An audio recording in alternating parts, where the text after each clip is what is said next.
Sa gitna ng luntiang kagubatan ng Sierra Madre, sa kahabaan ng Marikina Infanta Highway, ang karaniwang katahimikan sa paligid ng kilometro 22 ay biglang napuno ng lagim isang hapon. Isang grupo ng mga mangangahoy na naghahanap ng yantok ang natigilan nang makalanghap sila ng matapang na amoy na tila nanggagaling sa nabubulok na laman. Sa simula, inakala nilang isa lamang itong hayop na namatay sa gubat, ngunit habang sinusundan nila ang pinagmumulan ng amoy, isang bagay na mas nakakakilabot ang kanilang natuklasan sa gitna ng makakapal na talahib. Doon, nakahandusay sa lupa, nakatagilid ang isang katawan. Nakasuot ito ng itim na jacket at kupas na pantalon. Base sa itsura, tila mahigit 2 araw na itong walang buhay. Ngunit hindi lamang ang kalagayan ng bangkay ang nagpanginig sa mga mangangahoy. Sa tabi nito, isang maliit na itim na kamera ang nakatayo, at ang ilaw nitong indicator ay marahang kumukurap-kurap pa. Isang tahimik na saksi na patuloy itong nagre-record bago tuluyang maubusan ng baterya. Agad na rumisponde ang mga pulis mula sa himpilan ng tanay. Ang dilaw na police line ay mabilis na ipinalibot sa lugar na tila isang babala sa sinumang magtatangkang lumapit. Ipinadala ang Scene of the Crime Operatives, SOCO, upang simulan ang investigasyon habang ang mga usyosong residente ay pinapanatili sa malayo. Sa paunang pagsusuri, walang nakitang malinaw na palatandaan ng karahasan sa katawan ng biktima. Subalit, ang mukha nito ay maputlang-maputla, at ang mga kamay ay mahigpit na nakakuyom sa isang bagay na tila kapiraso ng tela. Si Police Captain Reyes, ang hepe ng Tanay ZE, ay nagsabi sa mga mamamahayag na ang kamera ang pinakamahalagang ebidensya sa ngayon. Susuriin naming mabuti ang laman ng recording, deklara niya, ang kanyang mukha ay seryoso sa ilalim ng ilaw ng kanilang mga patrol car. Maaaring ito mismo ang naglalaman ng mga huling sandali ng biktima.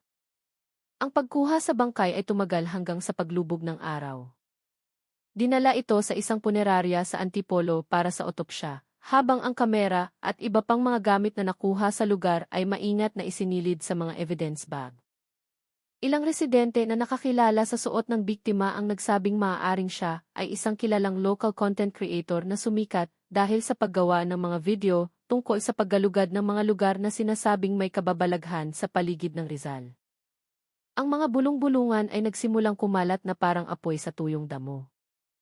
Marami ang naniniwalang nagsasagawa ng isang night exploration ang biktima para sa kanyang susunod na vlog nang mangyari ang trahedya, lalo pat hindi na siya makontak sa loob ng 2 araw. Ang pagkakatukla sa kamerang nagre-record pa rin ay lalong nagpatibay sa teoryang may nakita o naranasan siyang hindi pangkaraniwan. Habang lumalalim ang gabi, ang kilometro 22 ay naging sentro ng atensyon. Dose-dosenang tao ang nagdatingan. Ang ilan ay nag-alay ng dasal, habang ang iba ay nakatitig lamang sa police line na nakabalandra sa pagitan ng mga puno. Sa likod ng katahimikan ng gabi, ang huni ng mga kuliglig ay tila naglalaman ng isang lihim, isang kwento ng kung ano talaga ang nangyari sa likod ng nakapangingilabot na trahedyang ito. Kinabukasan, ang himpilan ng pulisya sa Tanay ay abala. Ang mga investigador ay palingalinga, may dalang mga folder at ebidensya. Ang maliit na action camera na natagpuan sa tabi ng bangkay ang siyang pinagtutuunan ng pansin ng lahat. Isang digital forensics expert ang nagsimulang kopyahin ang data mula sa memory card nito. Ngunit hindi naging madali ang proseso. Ang card ay mamasa-masa, marahil ay nabasa ng hamog o ulan sa loob ng 2 araw na pananatili nito sa gubat. Matapos itong patuyuin at linisin, saka lamang nabuksan ang ilang mga video file. Ang pinakahuling recording ay nagpapakita ng isang madilim na gubat na tanging nanginginig na ilaw ng isang flashlight ang tumatanglaw. Ang tunog ng mabigat na paghinga ng isang tao ay malinaw na maririnig, tila siya ay nagmamadali o natatakot. Sa mga unang segundo, makikita ang mga nabaling sanga at maririnig ang yabag ng mga paang tumatakbo sa mga damuhan. Kung may nakakarinig, tulong. Isang mahinang tinig ang narinig mula sa recording. Ang mga pulis na nanonood ay sandaling natahimik, ang kanilang mga mukha ay nagpakita ng tensyon. Ilang segundo pa, isang malakas na kalabog ang narinig na tila may bumagsak. Pagkatapos noon, ang lahat ay naging itim. Ang recording ay biglang natapos. Ang natuklasang ito ay nagbigay ng bagong direksyon sa investigasyon. Malinaw na may naranasan ang biktima na nagdulot sa kanya ng matinding takot at nag-udyok sa kanyang tumakbo sa gitna ng gabi. Ngunit kung ano ang kinatatakutan niya ay nananatiling isang malaking misteryo.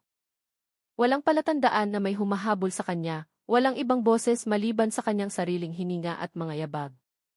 Samantala, kinilala ang biktima na si Rico Santos, 27 taong gulang, isang residente ng Pasig City.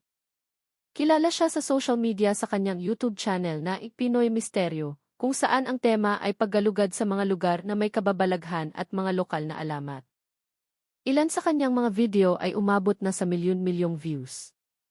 Sa kanyang huling video na in-upload 3 araw bago siya matagpo ang patay, nabanggit ni Rico na may plano siyang puntahan ang isang ipinagbabawal na lugar sa kilometro 22 na may madilim na kasaysayan. Ipinatawag ng mga pulis ang ilang kaibigan ni Rico para sa interogasyon. Isa na rito si Leo, ang kanyang matalik na kaibigan at video editor. Ayon kay Leo, nakatanggap siya ng isang text message mula kay Rico noong gabi ng insidente. Ang mensahe ay naglalaman lamang ng isang pangungusap, kung hindi ako makabalik, huwag kang pupunta rito. Ipinadala ang mensahe bandang 10:47 ng gabi. Pagkatapos noon, hindi na makontak ang numero ni Rico. Ang pahayag na ito ay nagdagdag ng isa pang piraso sa palaisipan.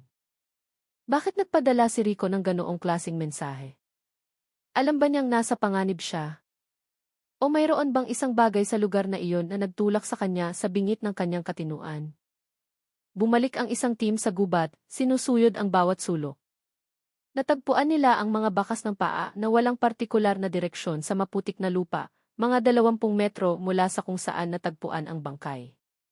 Doon din nila nakita ang isang maliit na flashlight na patay na, at isang bag na naglalaman ng gamit sa vlogging, isang tripod, mga ekstrang baterya, at ilang pagkain na hindi pa nabubuksan.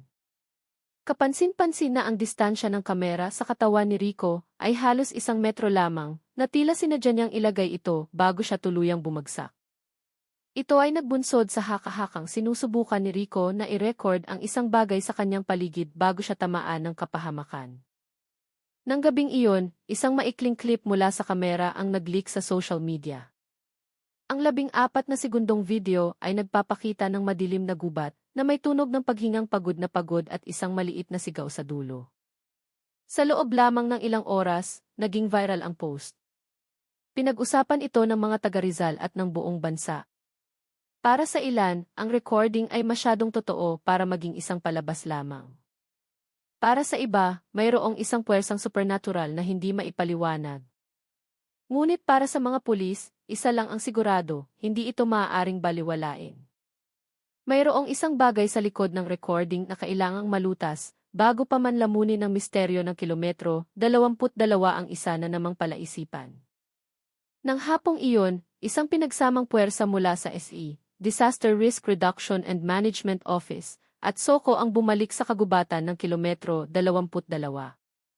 Ang dilaw na police line ay nananatiling nakaharang, binabakuran ang isang 50 metrong radius mula sa pinangyarihan ng krimen. Ilang lokal na mamamahayag ang nag-aabang sa labas, umaasang makakakuha ng karagdagang impormasyon tungkol sa investigasyon. Ang hangin ay mamasa-masa at ang amoy ng basang lupa ay nanunuot sa ilong. Sinimulan ng mga otoridad na sundan ang landas na pinaniniwala ang huling tinahak ng biktima. Nakahanap sila ng ilang palatandaan, isang kapiraso ng itim na tela na kapareho ng nasa kamay ni Rico, at mga bakas ng paa na papasok paalalo sa kaloob-looban ng gubat. Ngunit ang mga bakas ay biglang huminto malapit sa isang malaking puno na may kakaibang itsura. Ito ay isang matandang puno ng balete na naiiba sa lahat. Ang balat ng puno ay natutuklap at sa paligid nito ay may mga tumpok ng maliliit na bato na tila isang sinaunang altar. May mga nakasabit na pulang tali sa mga sanga na parang may nagsagawa ng isang ritual doon. Kinuhanan ng mga investigador ng litrato ang lahat ng kanilang nakita. Ngunit ang paligid ay biglang tumahimik. Isa sa mga miyembro ng team ang nagsabing nakarinig siya ng marahang yabag mula sa kanyang likuran. Nang tutukan nila ito ng flashlight, wala silang nakitang sinuman. Si Kapitan Reyes, nakasama sa pagsisiyasat, ay nagsabi sa media, "Wala pa kaming konklusyon, pero malinaw na may aktibidad ng tao sa lugar na ito bago ang insidente." Seryoso ang kanyang mukha habang nagsasalita. Samantala, ang mga residente sa kalapit na barangay ay nagsimulang magbigay ng kanilang mga salaysay. Isang matandang lalaki na nagngangalang Mang Teban, isang hardinero, ang umaming nakakita ng ilaw ng flashlight na tumatago sa mga puno noong gabi ng pangyayari. Mga alas 11 na iyon ng gabi, kwento niya. Nakita ko parang may naglalakad habang may dalang flashlight. Pero ang nakapagtataka, walang ingay. Kadalasan kasi, kapag may dumadaan, maririnig mo ang nababaling sanga o natatapakan na tuyong dahon. Ang testimonya na ito ay lalong nagpatibay sa hinalang mag-isa lang si Rico sa gubat ng gabing iyon, marahil ay nasa isang di matatag na emosyonal na estado. Ngunit ang ikinaguguluhan ng lahat ay ang kanyang motibo. Bakit niya pinili ang gubat na iyon, gayong binalaan na siya ng kanyang mga kaibigan na huwag pumuntang mag-isa? Mula sa pagsisiyasat sa social media, natuklasan ng mga netizen ang isang nakakagulat na komento sa huling video ni Rico. Isang komento mula sa isang anonymous na account na naipost 2 araw bago ang insidente, ang nagsasabing, kung matapang ka, pumunta ka sa kilometro 22 sa Biyernes ng gabi. Magdala ka ng kamera at huwag kang lilingon sa likod. Ang komentong ito ay naging viral at nagbunsod ng iba't ibang espekulasyon. Para sa ilan, isa itong hamon mula sa isang tagahanga. Para sa iba, may alam ang nag-post ng komento tungkol sa lugar. Sinimulan ng pulisya na tukuyin ang pagkakakilanlan ng account. Nakipag-ugnayan sila sa NBA Cybercrime Division para i-trace ang pinagmulan nito, ngunit hindi pa inilalabas sa publiko ang resulta. Sa kabilang banda, ang pamilya ni Rico ay labis na nagdadalamhati. Ang kanyang ina, na dumayo pa mula sa Batangas, ay umiiyak habang ini-interview. Mabait na anak si Rico, sabi niya sa pagitan ng mga hikbi. Mahilig lang talaga siyang mag-explore, hindi niya intensyong maghanap ng panganib. Hindi ko akalain na ganito ang magiging katapusan niya. Ang mga salitang iyon ay nagpatahimik sa lahat ng nasa burol. Samantala, patuloy na pinag-uusapan ng mga tao ang misteryosong video. Mga ghost hunter at content creator mula sa ibang probinsya ay nagsimulang dumating sa Rizal upang makita ang lugar. Ang ilan ay naniniwalang may malakas na enerhiya sa lugar na iyon. Ang iba naman ay nagsasabing biktima si Rico ng sarili niyang kapabayaan. Ngunit isa ang tiyak, bawat hakbang ng investigasyon ay nagpapakitang hindi ito isang ordinaryong insidente. Sa likod ng matatayog na puno at mamasa-masang hangin ng kilometro 22, mayroong isang madilim na kwentong hindi pa ganap na nabubunyag. Nang gabing iyon, habang paalis na ang mga investigador, isa sa mga miyembro ng Soko na nagsusuri pa malapit sa puno ng balete ang biglang sumigaw. May natagpuan siya sa ilalim ng mga bato. Isang kwintas na metal na may nakaukit na letrang S, kalahating nakalubog sa putik. Kinumpirma ng kaibigan ni Rico na pag-aari niya ito. Ngunit sa likod ng kwintas, may isang bagay na nagpatindig ng balahibo sa lahat. May nakaukit na mga salita, huwag ka nang bumalik. Kinabukasan, muling napuno ng mga mamamahayag ang himpilan ng pulisya sa Tanay. Ang pagkamatay ni Rico Santos ay naging pambansang balita. Ang mga pangunahing news outlet ay nag-ulat tungkol dito sa ilalim ng titulong P, ang misteryo ng kilometro 22. Ang mga pulis ay nagtrabaho araw at gabi upang suriin ang bawat ebidensya. Ngunit ng araw na iyon, isang bagong revelasyon ang lumabas. Nagtagumpay ang digital forensics team na buksan ang isang nakatagong file sa memory card ng kamera ni Rico. Ang file ay hindi nababasa sa simula dahil ito ay nakadisgis format. Nang mabuksan, mayroon itong isang folder na pinangalanang e-backup. Sa loob nito, may 3 video na maihabang 2 minuto, 8 minuto at 27 minuto. Ang pinakamahabang video ang siyang naging sentro ng investigasyon. Nagsimula ang recording na nakatutok sa mukha ni Rico. Nakaupo siya sa harap ng isang maliit na tent na may madilim na mga puno sa likuran. Ang kanyang boses ay matatag, ngunit may bahagyang panginginig. Alas 10:20 na ng gabi. Nandito ako sa kilometro 22, sabi niya sa kamera habang sinisindihan ang kanyang headlamp. Sabi nila, may madilim na kasaysayan ang lugar na to. Gusto kong patunayan ngayong gabi. Ilang sandali pa, pumasok na siya sa gubat. Tanging ang tunog ng kanyang mga yabag ang maririnig. Sa ika-7 minuto, isang tila bulong ang narinig sa gitna ng ihip ng hangin.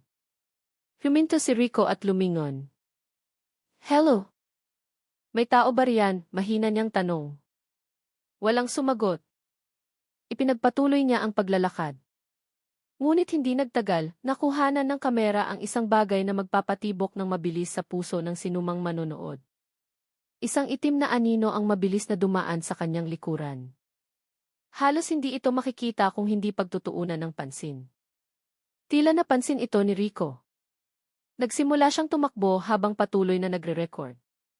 Hindi ako nag-iisa rito, nagsimulang magpanik ang kanyang boses.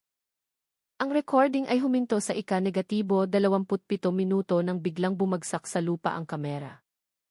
Ang imahe ay yumanig at pagkatapos ay dumilim. Tanging ang tunog ng mabigat na paghinga ang naririnig. Hindi nagtagal, isang boses na tila bumubulong malapit sa mikropono ang narinig, "Tinawag ka na." Pagkatapos noon, wala na. Sa isang press conference, sinabi ni EE Provincial Director Colonel Santoso na hindi pa nila matukoy ang pinagmulan ng boses sa video. "Inaalam pa namin kung ito ay boses ng ibang tao o isang technical glitch lang." Ngunit huli na ang lahat. Kumalat na ang video clip sa social media at naging trending. Libu-libong komento ang lumabas, mula sa conspiracy theories, akusasyon ng pagpatay, hanggang sa teoryang si Rico ay nakaranas ng halusinasyon dahil sa pagod. Samantala, bumalik ang Soco team sa lugar dala ang mas modernong kagamitan. Muli nilang pinag-aralan ang lugar sa paligid ng puno ng balete. Isa sa mga investigador, isang binatang nagngangalang Ben Cruz, ang nakapansin sa isang kakaibang pattern sa mga bato. Nang ayusin niya ang mga ito, bumuo ito ng isang spiral na simbolo. Ang parehong simbolo ay lumitaw sa isa sa mga lumang video ni Rico nang galugarin niya ang isang abandonadong gusali sa Baras, isang lugar na sinasabi ring may kababalaghan. Nagdulot ito ng bagong tanong. Sadya bang pumunta si Rico sa lugar na iyon dahil sa isang clue mula sa dati niyang video? O mayroon bang nagturo sa kanya? Muling ipinatawag si Leo. Dala niya ang laptop na ginagamit nila sa pag-i-edit. Dito nila natagpuan ang isang hindi pa na-i-upload na video na may titulong "Inaghihintay sila sa gubat." Sa loob ng file, may isang clip kung saan nagsasalita si Rico. "May nakuhanan akong mensahe mula sa isang tao," sabi niya. "Sinabi niya na kailangan kong pumunta rito sa Biyernes ng gabi. Kung matapang daw ako, lahat ng misteryo ay mabubunyag. Hindi ko alam kung sino siya, pero naku-curious ako." Ipinapakita nitong si Rico ay pumunta doon hindi lang para sa content, kundi dahil sa isang misteryosong imbitasyon. Sinimula ng mga pulis na i-trace ang mga komunikasyon sa kanyang cellphone. May isang hindi kilalang numero na nagpadala ng mensahe, "Bago ang insidente, pumunta kang mag-isa. Huwag kang magsasama ng iba. Ang katotohanan ay naghihintay sa'yo." Ang numero ay nasa ilalim na ng pagsubaybay ng Cybercrime Unit. Habang tumatakbo ang investigasyon, nagsimulang matakot ang mga taga-Rizal. Marami ang nagsabing ayaw na nilang dumaan sa kilometro 22 tuwing gabi. Ilang mga truck driver ang umiikot na lang dahil may mga nagsasabing nakakakita sila ng aninong tumatawid o nakakarinig ng boses na tumatawag mula sa gubat. Naglagay ang lokal na pamahalaan ng babala, bawal pumasok sa kagubatan ng I-22 pagsapit ng 6 oras ng gabi. Ngunit ang babalang ito ay lalo lang umakit sa mga ghost hunter. Nang gabing iyon, habang sinusuri ng mga investigador ang lugar gamit ang isang drone, napansin ng operator ang isang bagay na nagpatahimik sa lahat. Sa aerial view, sa gitna ng kadiliman, isang hugistaw ang nakatayo sa ilalim ng puno ng balete, nakatingin sa drone, bago biglang naglaho. Agad na itinigil ang operasyon. Ang lahat ng data ay isinara at sinelyuhan. Ngunit para sa mga naroroon, ang bigat ng hangin sa gubat ay mas lalo pang naramdaman. Tila may isang bagay o isang tao na ayaw pang matapos ang kwentong ito. Ang gabi sa Rizal ay naging mas nakakakilabot. Ang malamig at mamasa-masang hangin ay tila bumabalot sa buong kilometro 22. Matapos makita ng drone ang misteryosong figura, agad na umalis ang mga investigador. Ngunit bago sila tuluyang umalis, muling pinanood ng drone operator ang video clip. Malabo ang imahe, ngunit malinaw na isang silweta ng tao ang nakatayo doon. Payat, mahaba ang buhok, at nakatitig ng diretsyo sa kamera. 3 segundo lang itong lumitaw, ngunit sapat na iyon upang manindig ang balahibo ng lahat. Lumitaw ito sa eksaktong lugar kung saan natagpuan ang kwintas ni Rico, bago maglaho na parang bula. Kinabukasan, sinubukan ng digital analysis team na linawin ang video. Matapos itong i-enhance, isang nakakagulat na detalye ang lumabas. Ang figura ay nakasuot ng damit na katulad ng itim na jacket ni Rico. Ngunit ang mas nakapagpatahimik sa lahat ay ang posisyon ng kamay nito, ay hawak itong tila isang kamera. Maaaring anino lang iyan o glitch ng sensor, sabi ng isang eksperto, ngunit kahit siya ay hindi mukhang kumbinsido. Agad na nag-utos si Kapitan Reyes na muling suriin ang lugar. Bumalik sila sa puno ng balete, dala ang mas kumpletong kagamitan, metal detector, 360-degree camera, at heat sensor. Habang isinasagawa ang pagsisiyasat, tumunog ang metal detector malapit sa ugat ng puno. Dahan-dahan silang naghukay. Sa lalim na halos isang talampakan, natagpuan nila ang isang maliit na bagay na nakabalot sa plastic, isang sirang cellphone. Ang serial number sa likod ay tumugma sa GFIG ng personal na telepono ni Rico, na una nang idineklarang nawawala. Pagkatapos ng ilang oras sa laboratorio, bahagi ng data ay na-recover. Sa loob nito, may mga litrato at text message na nagpatahimik sa mga investigador. Ang huling mensahe ay ipinadala noong 10:51 ng gabi, ilang minuto bago huminto ang recording ng kanyang action camera. Ito ay para kay Leo, bro, kung bukas hindi ako umuwi, burahin mo lahat ng lumang files tungkol sa abandonadong bahay sa GF-15. May sumusunod sa akin mula roon. Ang mensahe ay hindi na ipadala. Nawala ang signal sa gubat. Ngunit ang mga salitang iyon ay nagbukas ng bagong kabanata sa investigasyon. Sinuri ng mga pulis ang lumang video ni Rico na may titulong P ang lumang bahay sa silangan ng Rizal. Sa video, kasama ang dalawang kaibigan, binisita ni Rico ang isang abandonadong gusali. Puno ng graffiti ang mga pader at sa isang silid, nakita ang parehong spiral na simbolo. Ayon sa mga residente malapit sa bahay, isang tindera sa karinderya ang nagsabing madalas niyang makita si Rico doon isang linggo bago ang insidente. Mag-isa siyang dumarating hapon. Kukuha raw ng bureau footage. Pero ang weird, pag-uwi niya, ang putla ng mukha niya, parang gulat na gulat, sabi ng babae. Lalong lumawak ang investigasyon. Hinala ng pulisya, may natuklasan si Rico sa bahay na iyon, isang bagay na nagtulak sa kanyang bumalik sa gubat ng mag-isa. Lalong nag-ingay ang publiko. Ang hashtag na Misteryok 22 at huling recording ni Rico ay naging trending topic sa buong bansa. Pinag-usapan ng mga netizen ang bawat detalye. Marami ang nag-isip na si Rico ay nasangkot sa isang ritual o di kaya inakagambala ng isang bagay na hindi dapat ginalaw. Ngunit nanatili ang pulisya sa siyentipikong investigasyon. Ipinakita ng resulta ng otopsya na walang lason o sugat sa katawan. Ngunit natuklasan ng forensic doctor na ang puso ni Rico ay nagpakita ng senyales ng matinding stress na tila inatake sa puso dahil sa takot at pagod. Samantala, si Leo ay nagsimulang makaranas ng mga kababalaghan. Nakakatanggap daw siya ng mga video call mula sa hindi kilalang numero. Kapag sinasagot niya, madilim na gubat lang ang nakikita niya na may kasamang mabigat na paghinga. Laging dumarating ang tawag bandang 10:47 ng gabi, ang oras ng huling text ni Rico. Ang lugar ay binansagan ng kigubat ng bawal sa GF-22. Ngunit may mga matitigas pa rin ang ulo na pumupunta para lang gumawa ng content. Ilan sa kanila ay nagsabing nakaranas ng kakaibang mga pangyayari. May nagsabing nakarinig siya ng boses na tumatawag sa kanyang pangalan, kahit mag-isa lang siya. Mayroon ding nagsabi na ang cellphone niya ay biglang nag-record ng kusa. At sa gitna ng lahat ng ito, isang bagong revelasyon ang lumabas mula sa digital lab. Nang muling suriin ang data mula sa cellphone ni Rico, natagpuan ang isang nakatagong file, last footage, V4. Isang 6 na segundong video na hindi pa nabubuksan. Sa video, tanging maririnig ang mabigat na paghinga at isang maikling pangungusap mula kay Rico. Alam ko na kung sino ang tumawag sa akin dito. Ikatlong araw matapos matagpuan ang bangkay ni Rico, nananatiling tensyonado ang Rizal. Hindi pa inilalabas ng pulisya ang buong video, ngunit kumalat na sa publiko ang balita tungkol sa huling sinabi ni Rico. Sumabog ang espekulasyon.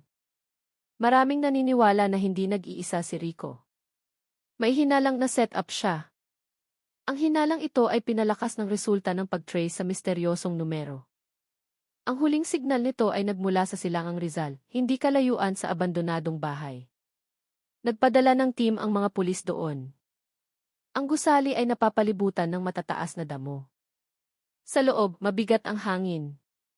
Sa isang pader, nakaukit ang malaking spiral na simbolo.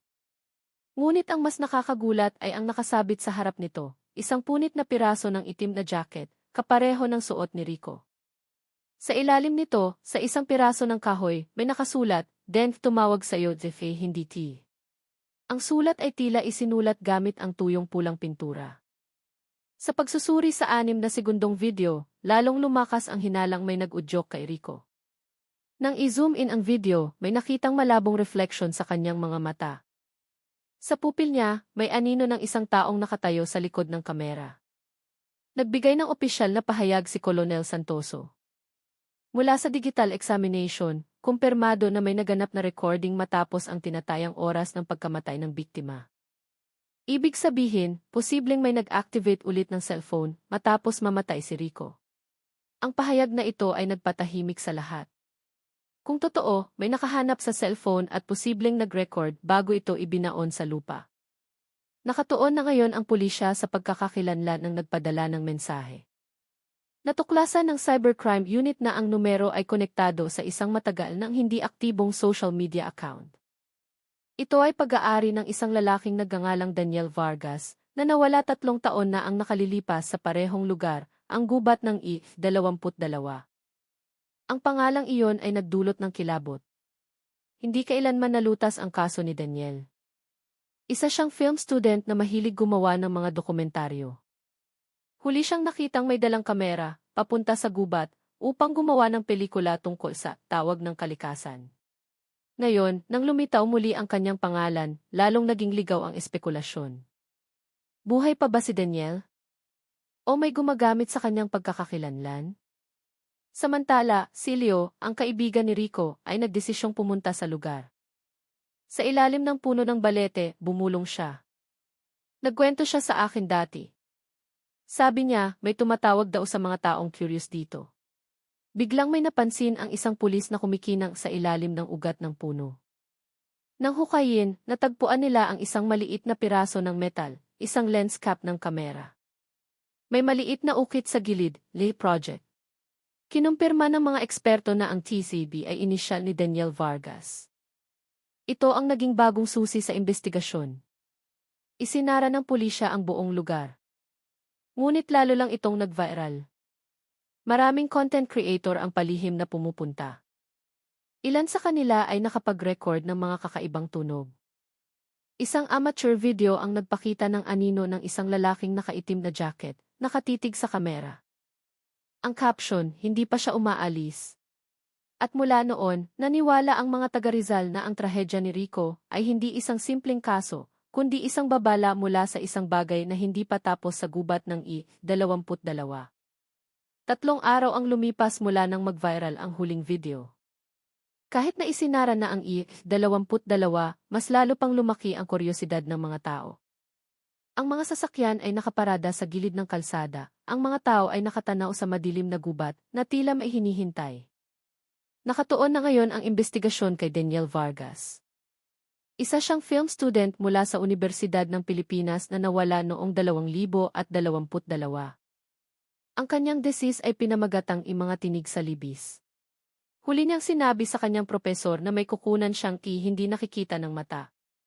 Ang nag-iisang account na nag-text kay Rico ay huling nag-login sa isang internet cafe sa Baras, 8 kilometro mula sa gubat. Nakita sa KTV ang isang taong nakaitim na hoodie, ngunit hindi makilala ang mukha. Ang pangalan na ginamit sa logbook, Vargas. Samantala, si Leo ay binabangungot gabi-gabi. Nakikita niya si Rico na naglalakad sa gubat at laging sinasabi, hindi pa siya tapos. Dahil sa takot, muli niyang sinuri ang mga video file ni Rico sa kanyang laptop. Isang kakaibang file ang lumitaw, return move. Walang thumbnail. Nang buksan niya, madilim na gubat ang laman. May maririnig na yabag at ang boses ni Rico, "Daniel, kung naririnig mo to, nandito na ako." Pagkatapos, yumanig ang kamera, may narinig na sigaw at nagdilim ang lahat. Ngunit sa huling segundo, lumitaw ang mga salita sa screen. Devi wakas, dumating EVM. Agad itong dinala ni Leo sa pulisya. Ngunit nang subukang buksan ng mga eksperto, wala na ang file. Tila binura nito ang sarili. Natuklasan ng mga teknisyan sa metadata na ang file ay ginawa noong 10:52 ng gabi, oras ng pagkamatay ni Rico. Ngunit paano ito nagawa kung patay na siya? Patuloy ang mga kakaibang pangyayari. May mga nagsasabing nakakarinig sila ng tunog ng kamera sa gubat tuwing gabi. Isang truck driver ang nakakita ng puting ilaw na kumikislap, parang drone. Sinuri ang punit na jacket mula sa abandonadong bahay at nakitaan ito ng lupa na kapareho ng nasa gubat. Ibig sabihin, dinala ito doon pagkatapos ng insidente. Bumuo si Colonel Santoso ng isang Special Investigation Team, Operation Lihim. Ngunit ng gabing iyon, bandang 1:17 ng madaling araw, tumunog ang alarm sa evidence room. Nakita sa CCTV ang isang taong nakatayo sa gitna ng kwarto, nakatalikod. Nakaitim na hoodie at may hawak na maliit na kamera, ang kamera ni Rico. Tumingin ito sa CCTV sa loob ng 5 segundo at biglang naglaho. Nang suriin ng mga gwardya ang silid, wala na ang kamera. Kinabukasan, naging mas matindi ang tensyon. Ang kamerang iyon ang nag-iisang ebidensya na may orihinal na file. Sa labas, may mga residente na nanumpa na nakakita sila ng isang taong nakaitim na naglalakad sa gilid ng gubat, may dalang kumikinang na parang kamera. At sa unang pagkakataon, nagsimulang isaalang-alang ng pulisya ang isang bagay na hindi nila pinansin dati, na marahil, ang kasong ito ay hindi nasakop ng mundo ng mga tao. Madaling araw kinabukasan, binalot ng makapal na hamog ang Rizal. Ang kalsada patungong I-22 ay sarado na ng tuluyan. Ngunit sa likod ng police line, ang mga patrol car ay abala. Ang kamerang nawala ay biglang umilaw mag-isa. Bandang 2:13 ng umaga, sa madilim na evidence room, isang maliit na pulang ilaw ang kumurap. Ang kamera, na dapat ay patay na, ay biglang bumukas. Sa maliit na screen nito, may lumabas na mensahe, recording resumed. Ngunit wala itong memory card. Sinubukan itong patayin ng mga teknisyan, pero hindi gumana ang power button. Nagsimula itong mag-vibrate at mag-ingay na parang kumukuha ng litrato. Maya-maya, nagpakita ito ng live video, isang madilim na gubat, na tila ang kamera ay nasa lugar kung saan natagpuan si Rico. Sa video, gumugulong ang makapal na hamog. Dahan-dahang lumitaw ang isang anino na papalapit. Malabo ito, ngunit may hawak itong kamera. Biglang kumislap ang screen, ipinakita ang mukha ni Rico, maputla at dilat ang mga mata, bago ito tuluyang nagdilim. Namatay ang lahat ng kuryente sa silid sa loob ng 27 segundo. Pagbalik ng kuryente, patay na ang kamera. Nag-utos si Colonel Santoso na bumalik sa gubat ng gabing iyon. Dala nila ang mga thermal drone at electromagnetic sensor. Pagdating nila, mas makapal ang hamog. Nawala ang signal ng kanilang mga radyo. Napansin ni Ben Cruz na ang electromagnetic sensor ay nagbabasa ng mataas na enerhiya malapit sa ugat ng puno. Kakaiba to, sir. Parang may malakas na kuryente sa ilalim ng lupa, sabi niya. Naghukay sila at natagpuan ang isang maliit na metal box. Nakasulat dito ang tihi, Daniel Vargas. Sa loob, may isang lumang kamera na puno ng kalawang. Nang hawakan ito ni Ben, bigla itong umilaw. Sa screen, nakasulat, Video found, Damar Project, move. Sa kanilang pagbabalik, biglang namatay ang makina ng isa nilang sasakyan. May narinig silang parang kumakatok sa bintana, ngunit wala silang nakitang tao. Pagdating sa headquarters, kinopya nila ang laman ng kamera ni Daniel. Isa lang ang file, Damar Project Final, move. Ang petsa ng recording, Mayo 5, 2022, ang gabi kung kailan nawala si Daniel. Nagsimula ang video na nagsasalita si Daniel. Sigurado akong may nakatira dito. Hindi sila kaluluwa, hindi rin tao. Isang bagay sa lugar na ito ang tumatawag. Pumasok siya sa gubat. Sa ika-21 minuto, may narinig siyang yabag sa likod niya. Sino yan? Huwag mo kong sundan, sigaw niya. Itinutok niya ang kamera sa puno ng balete at bumulong, alam kong nandito kayo. Biglang may narinig na ibang bulong, ngayon, siya na ang susunod. Yumanig ang video, tumakbo si Daniel, sumigaw at nagdilim ang lahat. Ngunit ang mas nakakagulat ay ang huling bahagi.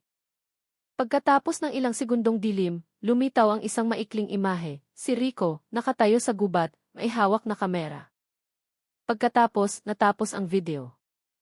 Ngunit ang video na iyon ay kinunan 3 taon bago namatay si Rico. Hindi tayo nahaharap sa iisang kaso, bulong ni Colonel Santoso. Kundi 2 kaluluwang nakatali sa iisang lugar. Kinabukasan, nawala ang file na Damar Project Final, move, sa lahat ng server.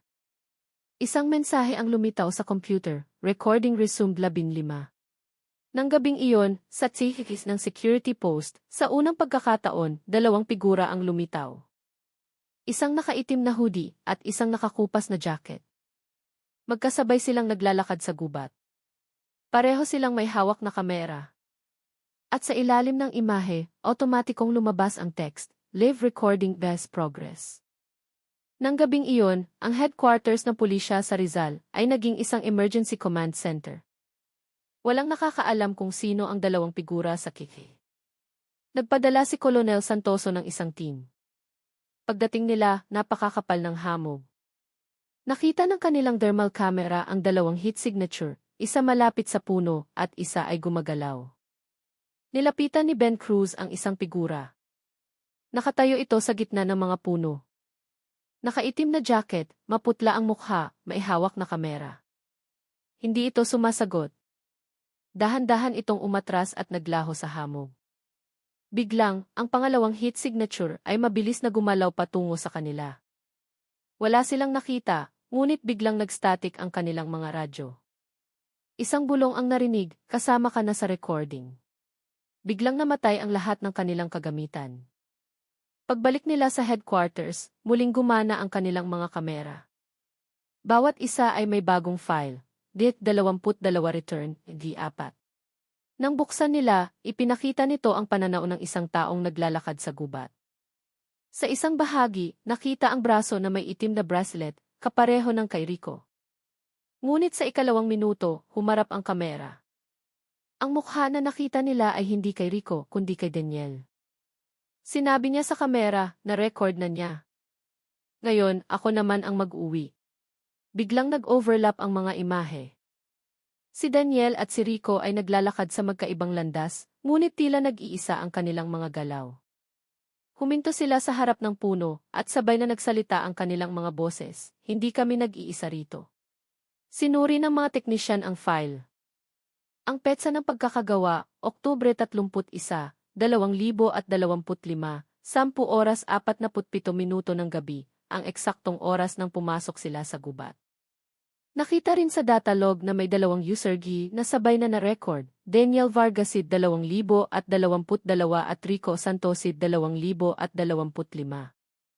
Isang misteryosong text message ang pumasok sa cellphone ni Ben Cruz.